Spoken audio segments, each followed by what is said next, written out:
ಜಗಜೀವನ್ ರಾಮ್ಜಿ ಅವರ 119ನೆಯ ಜಯಂತ್ಯೋತ್ಸವದ ಹಾರ್ದಿಕ ಶುಭಾಶಯಗಳನ್ನ ಈ ಸಂದರ್ಭದಲ್ಲಿ ತಮ್ಮೆಲ್ಲರಿಗೂ ನಾನು ಕೋರ್ತಾ ಇದ್ದೀನಿ. ಬಂಧುಗಳೇ, ಎಲ್ಲದಕ್ಕಿಂತ ಸಂತೋಷ ಏನಾಗಿರ್ತಕ್ಕಂಥದ್ದಂದ್ರೆ, ಪದೇ ಪದೇ ನಾನು ಹೇಳ್ತಾ ಇರ್ತೀನಿ, ಜಯಂತ್ಯೋತ್ಸವಗಳನ್ನ ಆಚರಣೆ ಮಾಡಬೇಕಾದಂತ ಸಂದರ್ಭಗಳಲ್ಲಿ ಮಹನೀಯರ ಸಾಧನೆಗಳೇನಿದೆ, ಅವರ ಸಂದೇಶಗಳೇನಿವೆ, ಅವೆಲ್ಲವನ್ನೂ ಕೂಡ ನಾವೊಂದು ಮರೆತು ಒಂದು ಬದಿಗಿಟ್ಟು ಸಮುದಾಯಕ್ಕೆ ಆ ಮಹನೀಯರ ಸಾಧನೆಯನ್ನ ನಾವು ಮೀಸಲು ಮಾಡಿರ್ತೀವಲ್ಲ, ಅದಕ್ಕಿಂತ ದೊಡ್ಡ ಒಂದು ಅಪರಾಧ, ಅದಕ್ಕಿಂತ ಒಂದು ದೊಡ್ಡ ತಪ್ಪು ಬೇರೆದು ಯಾವುದೂ ಇಲ್ಲ. ಈ ಒಂದು ಕಾರ್ಯಕ್ರಮದಲ್ಲಿ ಎಲ್ಲಾ ಸಮುದಾಯದ ಎಲ್ಲಾ ಧರ್ಮಗಳ ಜಾತಿಗಳ ಜನರು ಬಂದು ಸೇರ್ಕೊಂಡು ಜಯಂತ್ಯೋತ್ಸವನ ಆಚರಣೆ ಮಾಡ್ತಾ ಇರ್ತಕ್ಕಂಥದ್ದು ಹೊಸಕೋಟೆ ತಾಲೂಕಿನ ಶ್ರೇಯಸ್ಸು, ಕೀರ್ತಿ. ತಮ್ಮೆಲ್ಲರಿಗೂ ಕೂಡ ಅನಂತ ಅನಂತ ಅಭಿನಂದನೆಗಳು, ಧನ್ಯವಾದಗಳು. ವೈಯಕ್ತಿಕವಾದಂತ ಯಾವುದೇ ವ್ಯತ್ಯಾಸಗಳು, ವೈಯಕ್ತಿಕವಾದಂತ ಯಾವುದೇ ಅಡಕು ತೊಡಕುಗಳಿದ್ರು ಕೂಡ ಅವನ್ನೆಲ್ಲವನ್ನೂ ಕೂಡ ಒಂದು ಬದಿಗಿಟ್ಟು ಮಹನೀಯರ ಸಾಧನೆಯನ್ನ ಗುರುತಿಸಕ್ಕೋಸ್ಕರ ಇವತ್ತು ನಾವೆಲ್ಲರೂ ಕೂಡ ಏನ್ ಸೇರಿದೀವಿ, ತಮ್ಮೆಲ್ಲರಿಗೂ ಈ ಸಂದರ್ಭದಲ್ಲಿ ಧನ್ಯವಾದಗಳನ್ನ ಕೋರ್ತಾ, ಇವತ್ತೇನು ಬಾಬು ಜಗಜೀವನ್ ರಾಮ್ಜಿ ಅವರು ಒಂದು ದೊಡ್ಡ ಮಟ್ಟದಲ್ಲಿ ಈ ದೇಶದಲ್ಲಿ ಏನು ಸಾಧನೆ ಮಾಡಿದರೆ ಮಾತಾಡ್ತಾ ಇರಬೇಕಾದಂತ ಸಂದರ್ಭದಲ್ಲಿ ಏನು ನಮ್ಮ ನಾಯಕರುಗಳು ಹೇಳಿದ್ರು, 2 ನಾಯಕರುಗಳು ನಾವು ಸಾಮಾನ್ಯವಾಗಿ ಮಾತಾಡಬೇಕಾದಂತ ಸಂದರ್ಭದಲ್ಲಿ ಬಾಬಾ ಸಾಹೇಬ್ ಅಂಬೇಡ್ಕರ್ ಅವರೇನು ಅಂತಂದ್ರೆ ಸಂವಿಧಾನ ಶಿಲ್ಪಿಗಳು, ಸಂವಿಧಾನನ ಬರ್ಕೊಟ್ಟಂತವ್ರು, ಈ ದೇಶಕ್ಕೇನೆ ಕಾನ್ಸ್ಟಿಟ್ಯೂಷನ್ ಕೊಟ್ಟಂತವ್ರು.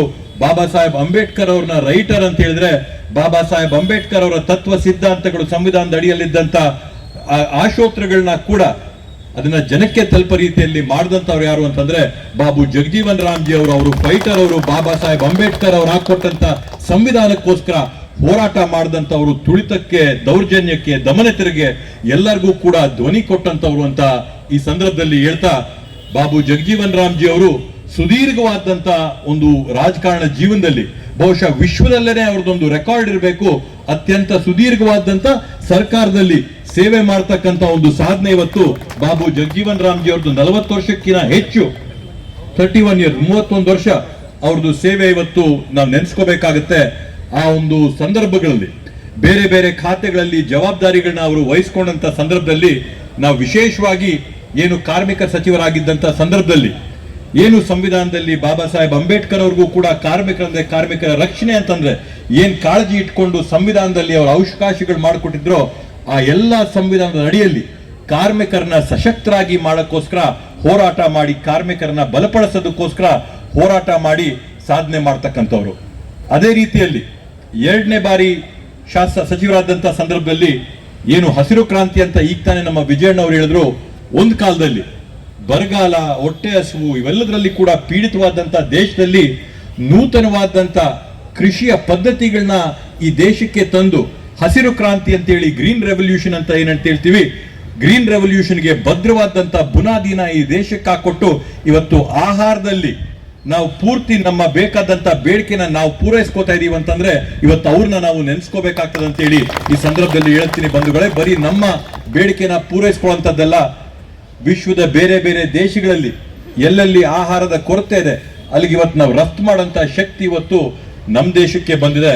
ಆದ್ರಿಂದ ಆ ರೀತಿಯಾದಂಥ ಅಡಿಪಾಯನ ಹಾಕೊಟ್ಟು ಮುಂದುವರೆದು 1971ನೇ ಇಸ್ವಿಯಲ್ಲಿ ನಡೆದಂತ ಇಂಡೋ ಪಾಕ್ ಯುದ್ಧದಲ್ಲಿ ಅವ್ರು ತಗೊಂಡಂತ ನೇತೃತ್ವದ ಒಂದು ನಿಲುವನ್ನ ನಾವೆಂದೆಂದೂ ಕೂಡ ಭಾರತೀಯರು ಯಾವತ್ತೂ ಮರೆಯಕ್ಕೆ ಸಾಧ್ಯ ಇಲ್ಲ. ಆದ್ರಿಂದ ಅವರು ಕೂಡ ಇವತ್ತು ಈ ರೀತಿಯಾದಂತ ಹಲವಾರು ಸಾಧನೆಗಳನ್ನ ಮಾಡ್ಕೊಂಡು ಬಂದಿರತಕ್ಕಂಥದ್ದು ನಮ್ಮೆಲ್ಲರಿಗೂ ಕೂಡ ಹೆಮ್ಮೆನೆ.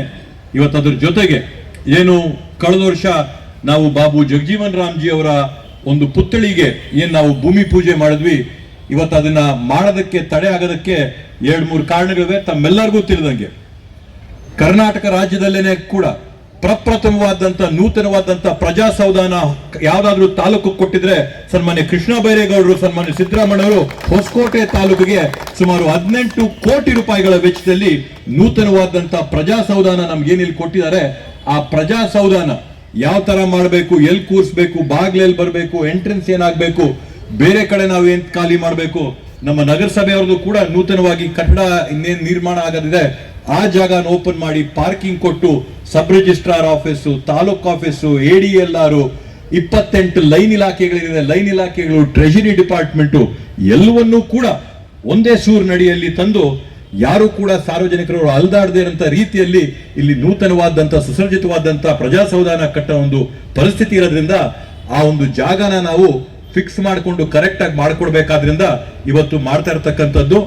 ನುಡಿದಂತೆ ನಡೆದಿದ್ದೇವೆ, ಹೇಳಿದ ಕೆಲಸಗಳೆಲ್ಲರೂ ಕೂಡ ಮಾಡಿದ್ದೇವೆ, ಮುಂದಕ್ಕೂ ಕೂಡ ಮಾಡೇ ಮಾಡ್ತೀವಿ ಅಂತ ಈ ಸಂದರ್ಭದಲ್ಲಿ ಆಶ್ವಾಸನೆ ಕೊಡ್ತಾ, ಇವಾಗೇನ್ ನಾವು ಅಣ್ಣ ತಮ್ಮಂದ್ರ ತರ ಇವತ್ತು ಸೇರಿದೀವಿ.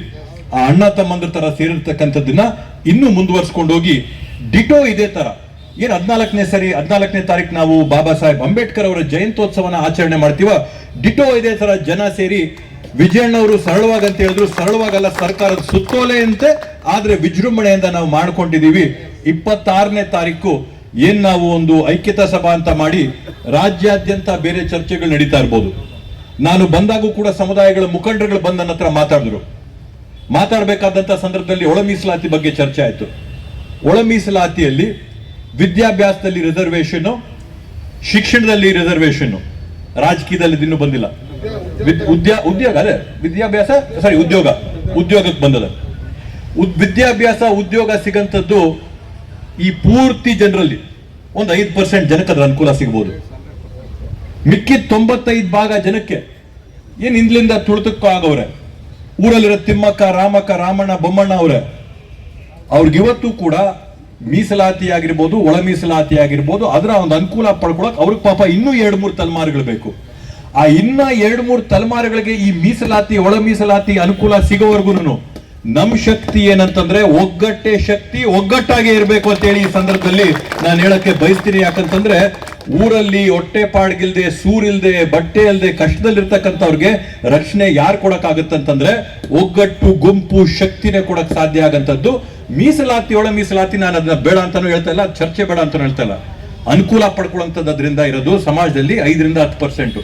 ಮಿಕ್ಕಿದ 95% ಶಕ್ತಿ ಯಾವಾಗ ನಾವೆಲ್ಲ ಒಂದೇ ಅಂತಂದಾಗ, ನಾವೆಲ್ಲ ಒಗ್ಗಟ್ಟಂದಾಗ, ಆದ್ರಿಂದ ಆ ಒಂದು ಸಂದೇಶನ ರಾಜ್ಯದಲ್ಲಿ ಏನೇ ಚರ್ಚೆಗಳಾಗಿ, ಹೋರಾಟಗಳಿಗೆ, ಅವರವ್ರ ಪಾಲುಗಳಿಗೆ ಏನೇ ಆಗ್ಲಿ, ಆದ್ರೆ ಸಮಾಜ ಬಂದಾಗ, ಸಮುದಾಯ ಬಂದಾಗ, ದಲಿತರ ಅಂತ ಹೇಳಿದಾಗ, SC ಅಂತ ಹೇಳಿದಾಗ, ಪರಿಶಿಷ್ಟ ಜಾತಿ ಅಂತಂದಾಗ ನಾವೆಲ್ಲರೂ ಕೂಡ ಒಂದೇನಂತ ಸಂದೇಶ ಕೊಡಬೇಕು ಅನ್ನೋ ನಿಟ್ಟಿನಲ್ಲಿ 26ನೇ ತಾರೀಕು ಐಕ್ಯತಾ ಒಂದು ಸಮಾವೇಶ ನಮ್ಮ ತಾಲೂಕಲ್ಲಿ ಮಾಡಿ ನಮ್ಮ ತಾಲೂಕಿಂದ ಸಂದೇಶ ಕೊಡೋಣ ಅಂತೇಳಿ ತಮ್ಮೆಲ್ಲರಲ್ಲಿ ಕೂಡ ಈ ಒಂದು ವೇದಿಕೆ ಮುಖಾಂತರವಾಗಿ ಕಳಕಳಿಯಾಗಿ ಮನವಿ ಮಾಡ್ಕೊಳ್ತಾ, ಇವತ್ತು ಇಷ್ಟೊಂದು ಜನ ಸೇರಿದಿರ.